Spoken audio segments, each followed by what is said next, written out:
एक बुद्धिमान व्यक्ति कभी नहीं कहेगा कि वह बुद्धिमान है। इसलिए नहीं कि ऐसा कहने से उसकी बुद्धिमत्ता कम हो जाएगी, बल्कि इसलिए क्योंकि वह ऐसा कहने की यथार्थता को देख पाता है।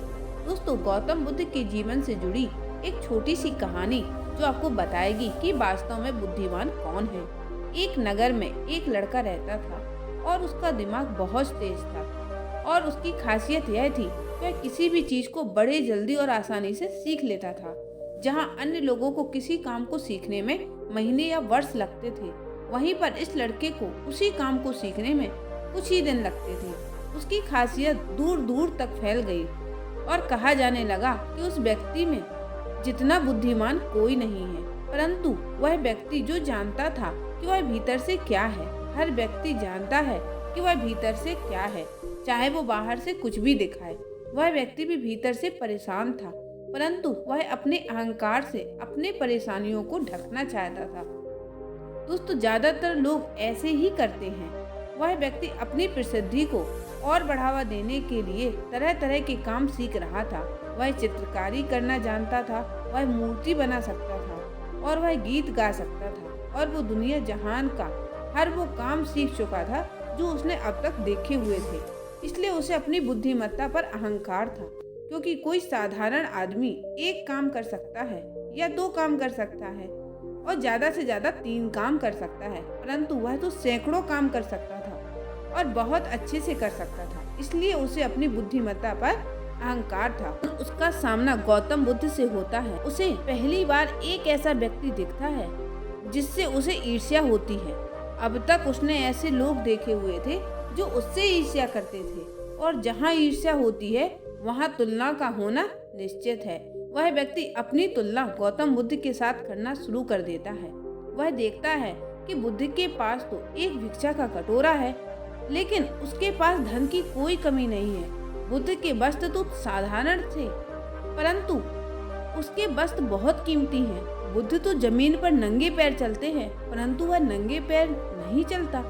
इस तरह से वो आदमी सैकड़ों चीजों से अपनी तुलना गौतम बुद्ध के साथ करने लगता है, परंतु हर तुलना के बाद भी वह पाता है कि उसकी ईर्ष्या बुद्ध के प्रति 1% भी कम नहीं हो। वह व्यक्ति मन ही मन सोचता है कि इस भिक्षु से अपनी तुलना क्यों कर रहा हूँ, जबकि मेरा जीवन इससे 100 गुना बेहतर है। लोग भी इसका सम्मान कर रहे हैं। आखिर इसके भीतर ऐसा क्या है जो मुझ में नहीं है और जिसके कारण मेरे भीतर इसके प्रति ईर्ष्या है। बहुत देर अपने मन में उलझने के बाद वह व्यक्ति तय करता है कि वह बुद्ध के पास जाएगा और उनसे पूछेगा कि उनकी उपलब्धि क्या है।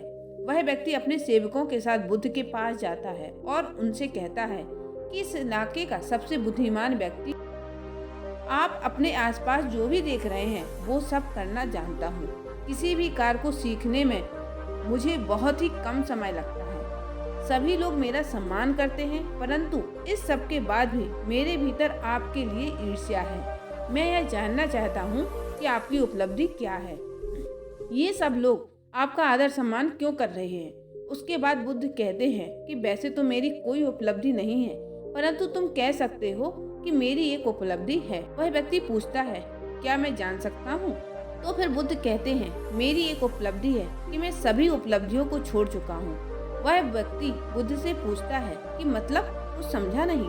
बुद्ध उस व्यक्ति से कहते हैं, क्या तुम्हें प्रशंसा अच्छी लगती है? वह व्यक्ति कहता है, प्रशंसा तो सभी को अच्छी लगती है। उसके बाद बुद्ध कहते हैं, क्या तुम्हें निंदा अच्छी लगती है? तो वह व्यक्ति कहता है, भला इस दुनिया में कौन है जिसे अपनी निंदा अच्छी लगे? उसके बाद बुद्ध कहते हैं, दोनों से ऊपर उठ चुका हूँ। ना मुझे निंदा सताती है और ना ही मुझे प्रशंसा प्रसन्न कर। बस यही अंतर है तुम में और मुझ में। उसके बाद वह व्यक्ति बुद्ध से कहता है, परंतु यह कैसे संभव है? बुद्ध मुस्कुराए और उस व्यक्ति से कहते, तुम सैकड़ों काम सीखे, लेकिन एक सबसे जरूरी काम तुम सीखना भूल गए। वह व्यक्ति बुद्ध से पूछता है, ऐसा कौन सा काम? बुद्ध कहते हैं, अपने मन को नियंत्रण करना। क्या तुम्हें आता है? बुद्ध की वह बात सुनकर वह व्यक्ति समझ जाता है कि ईर्ष्या का यही कारण था। उसके बाद बुद्ध कहते हैं, जिस व्यक्ति ने सारा जगत को जीत लिया हो लेकिन अपने मन को नहीं जीता, उसने कुछ नहीं जीता। जिसने अपने मन को जीता परंतु सब कुछ गवा दिया, फिर भी उसने सब कुछ जीत लिया। गौतम बुद्ध के इन शब्दों को सुन उस व्यक्ति का अहंकार टूट जाता है और वह व्यक्ति बुद्ध से कहता है, क्या आप मुझे अपने मन को जीतना सिखा सकते हैं? बुद्ध कहते हैं, अवश्य सिखाएंगे, परंतु तुम्हारी सभी उपलब्धियां छीन लूंगा। फिर उसके बाद वह व्यक्ति बुद्ध से कहता है, मैं तैयार हूँ। उस दिन वह व्यक्ति ध्यान करना शुरू कर देता है, क्योंकि ध्यान ही वह तरीका है जिससे आप अपने मन को बस में कर सकते हैं। दोस्तों, आज आपने बुद्धिमान कैसे बने और बुद्धिमान किसे कहते हैं? वास्तव में बुद्धिमान व्यक्ति वही है जो अपने मन का शासक है, वो नहीं जो अपने मन का गुलाम है। अगर आपने हमारे यह कहानी अच्छी लगी हो तो वीडियो को लाइक और अपने 2 दोस्तों को शेयर जरूर करें। नमो बुद्धाय।